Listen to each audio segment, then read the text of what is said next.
This is my childhood TV, and for the last 15 years, it's been sitting here collecting dust. So in today's video, I'm going to transform this TV into a working aquarium. I didn't want to destroy this TV, but it doesn't even turn on anymore, so it's pretty much trash. So to start the first part of the build, we'll need to open it up. You see, these old TVs, they're just not plastic and screens. Inside here, there's a massive glass tube that's sealed under pressure. If it cracks the wrong way, it can literally explode. So I decided to start with the screws on the back, and they were rusted tight. Every single turn feels like I was gonna snap the frame of the TV. Once I got the cover off, I thought we were finally getting somewhere, but then I found myself staring at a giant mess of wires, circuits, and that giant glass tube. It looks more like I'm about to defuse a bomb than build an aquarium. So I started carefully taking apart the TV, and every wire, board, and connection has to go. I finally finished and our TV frame is empty. I ended up putting all of our spare parts together and donated them to the local electronics store for free. So I took the frame back to the tank room and found an old tank on OfferUp that I think could fit inside of our frame.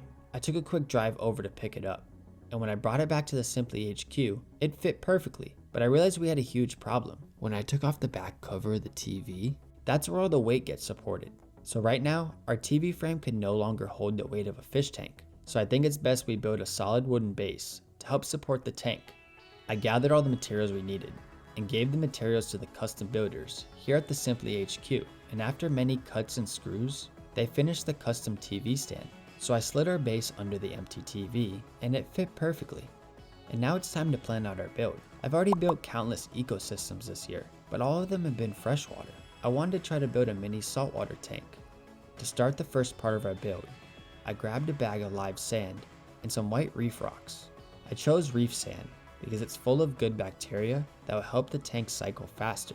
Once I had the sand leveled, I started to plan out our rock structure. And since our tank is smaller, some of these rocks won't fit, so I think we'll need to make some adjustments. I grabbed a rock and a hammer and decided to break it into pieces. But before I started swinging the hammer, I put on my favorite sunglasses to protect my eyes. Costa, if you're watching this, sponsor me. And after a couple whacks with the hammer, I broke the huge rock into many pieces. These smaller pieces help connect the bigger rocks, and it's important we leave gaps for our water to move easily through the reef. Once our rock structure was complete, I grabbed the water for the mini reef. I ended up picking these 2 cases of Pacific Ocean water, which is already naturally filtered, sanitized, and balanced. So I grabbed my water dispenser and filled it up. This garden dispenser will allow the water to pour in nicely without a huge stirrup on the bottom. Once the tank was filled, we turned on our filter to help clear up the cloudiness from the rocks and sand. And I came back later that night and it seemed to be clearing up nicely. So I ordered something special for our tank to help it cycle quicker. I came back the next morning and our tank is cleared up nicely. Our rocks and sand have settled and everything is slowly coming together. I also received our delivery and unboxed our Fluval wave maker.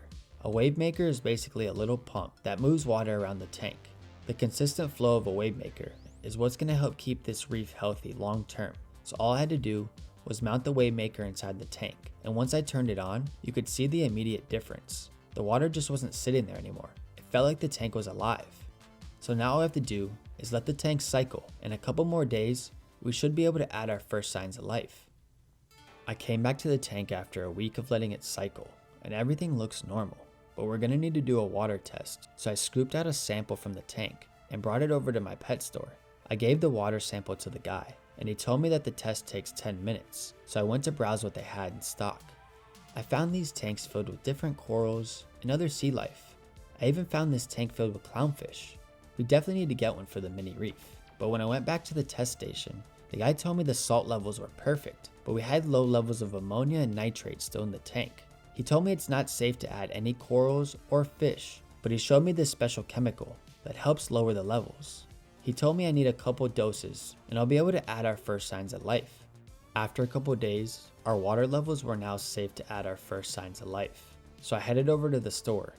Right now, I want to get the clownfish, but I think it's best if we get a cleanup crew first. I ended up getting 2 snails and a crab, and while we acclimate our new inhabitants, I want to share something special with you guys. I started a Snapchat where I film everything from new builds, pet store visits, and so much more exclusive content. So type in my username or scan this QR code. Now that our new inhabitants are acclimated, I ended up getting 2 dove snails, and I think we should name them Tom and Jerry. And I also got an emerald crab that I think we're gonna name Eugene. I started to notice this white crust building up around the tank. It was all over the glass, the table, and even on the wall. It's called salt crepe. The water dries up, but the salt stays behind. But inside of the tank, it looks like our new inhabitants are enjoying their home. So I'll give them a couple days to explore the reef. So I came back a couple days later, and our mini reef is looking great. Our snails are starting to patrol around, and it even took me a while to find Eugene, because he was lodged between the 2 rocks. So I grabbed some food for our pets, and decided to drop some pellets into the tank for Eugene to find.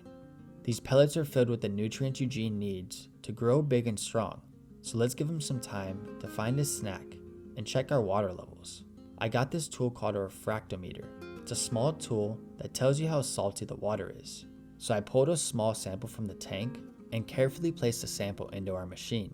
We need to look through this side to read the salinity levels. For a saltwater tank, you want to try to aim for a salinity level of 1.024 to 1.026, but when I checked our level, it was at 1.027, which is a little high for the salinity, so it's best to add some dechlorinated fresh water to balance it out. Once I topped off the tank with fresh water, I found Eugene eating some pellets. He was reaching out with his huge claw to pick up these tiny little pellets. And when we come back in a couple days, I'll be looking for some new pets to add into our reef. It's been 2 weeks since I transformed this TV into a mini ocean, and it's time we perform our first water change. My plan is to change 10% of the water every week, so everything stays stable. Most people recommend 20% every 2 weeks, but I feel more comfortable with weekly water changes. Once our water was changed, I went back to the store, and since you guys have been loving my shrimp videos, I found these cool looking peppermint shrimp. Then it was time to pick out our clownfish. They had so many different colors and sizes, but I eventually picked out this one and bagged them up.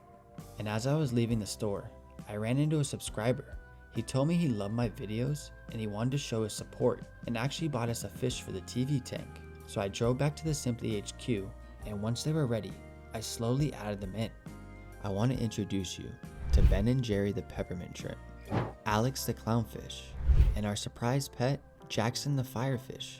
I was actually looking at these firefish in the store, but I didn't end up getting one, so it was a cool surprise that our subscriber got us one. I think it's best we give our pets some time to explore the mini reef. I came back to our tank, and the new pets seemed to be loving the reef.